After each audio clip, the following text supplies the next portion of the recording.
শিশু কিশোরদের অঙ্কন শিল্পে উৎসাহিত করতে বিশেষ উদ্যোগ রাষ্ট্রায়ত্ত সংস্থা ইন্ডিয়ান অয়েলের। রবিবার ওই সংস্থার উদ্যোগে ও বাঁকুড়া শহরের কমরার মাঠ অনুশীলন সংঘের ব্যবস্থাপনায় অঙ্কন প্রতিযোগিতা অনুষ্ঠিত হয়। এদিনের এই প্রতিযোগিতায় বাঁকুড়ার পাশাপাশি পার্শ্ববর্তী পুরুলিয়া, পশ্চিম মেদিনীপুর, বর্ধমান জেলা থেকে আগত প্রায় 900 জন ছাত্রছাত্রী অংশগ্রহণ করে, যা সাম্প্রতিক সময়ে বাঁকুড়ার সর্ববৃহৎ অঙ্কন প্রতিযোগিতা বলেই অনেকে জানিয়েছেন।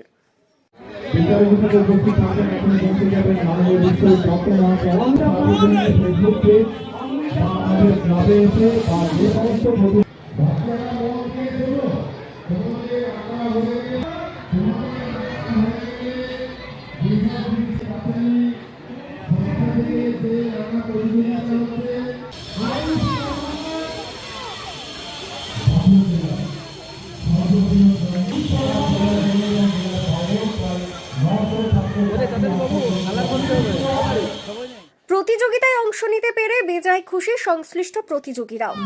আজকে আমি একটা লোক খেজুর গাছে উঠে রস কাটছে, আর একজন মহিলা রসটাকে ফুটোচ্ছে, তার সঙ্গে একজন ছোট বাচ্চা তার পাশে বসে আছে, আর একজন আগুন পোহাচ্ছে, আর একজন কলসি নিয়ে যাচ্ছে চাদর মুড়ি দিয়ে। ওটাই আমি এঁকেছি, ভালো লাগছে। বড় হয়ে একজন আইএস হবো, ভালোই লাগে বেশ। না, ডক্টর। উপস্থিত বিশিষ্ট চিত্রশিল্পী বিশ্বরূপ দত্ত ইন্ডিয়ান অয়েলের এই উদ্যোগের ভূয়সী প্রশংসা করে বলেন, পিকাসো বলতেন, শিশুদের আমরা শেখাবো না, বরং তাদের কাছ থেকে শিখে নেব যে কি করে সহজে মনের ভাব প্রকাশ করতে হয়। নবীন প্রজন্মের কাছে আমি ভীষণভাবে প্রত্যাশী তারা আরো অনেক দূর এগিয়ে যাবে। আমি তো দীর্ঘদিন ধরে এই ধরনের অনুষ্ঠানগুলো আমাদের জেলায় দেখছি, আমি চিরদিনই খুব আশাবাদী। তো এই যে ব্যবস্থাপনা করা হয়, এক একটা প্রতিষ্ঠান যদি এরমভাবে এগিয়ে আসে, ইন্ডিয়ান অয়েল যেটা করছে, এর আগেও আমি এসেছি, তা আমাদের জেলায় তো একটা অদ্ভুত পরম্পরা ঐতিহ্য তো আছেই। আমি দীর্ঘদিন ধরে দেখে আসছি, অদ্ভুত সম্ভাবনাময় সমস্ত ছেলে মেয়েদেরকে দেখি, তাদের কাছ থেকে আমার অনেক কিছু শেখার হয়। কত সহজভাবে সোজা কথাটা বলা যায়, এত প্রাণবন্ত প্রকাশ। তো এগুলো যদি বিভিন্ন স্তর থেকে এরকম আয়োজন করা হয়, পারস্পরিক যদি একটু সমাদর করা হয়, তাদেরকে উৎসাহ দেওয়া হয়, আগামী দিনের পক্ষে আমাদের নতুন প্রজন্ম একটা রাস্তা দেখতে পাবে।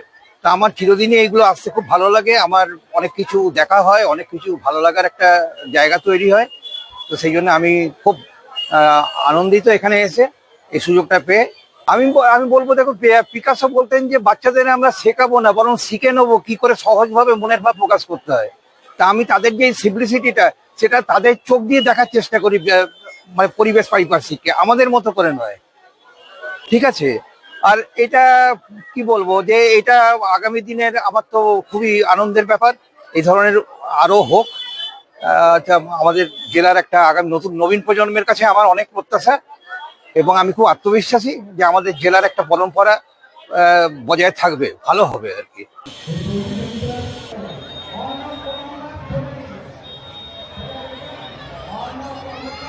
ব্যুরো রিপোর্ট, দক্ষিণ বাঁকুড়া দর্পণ, বাঁকুড়া।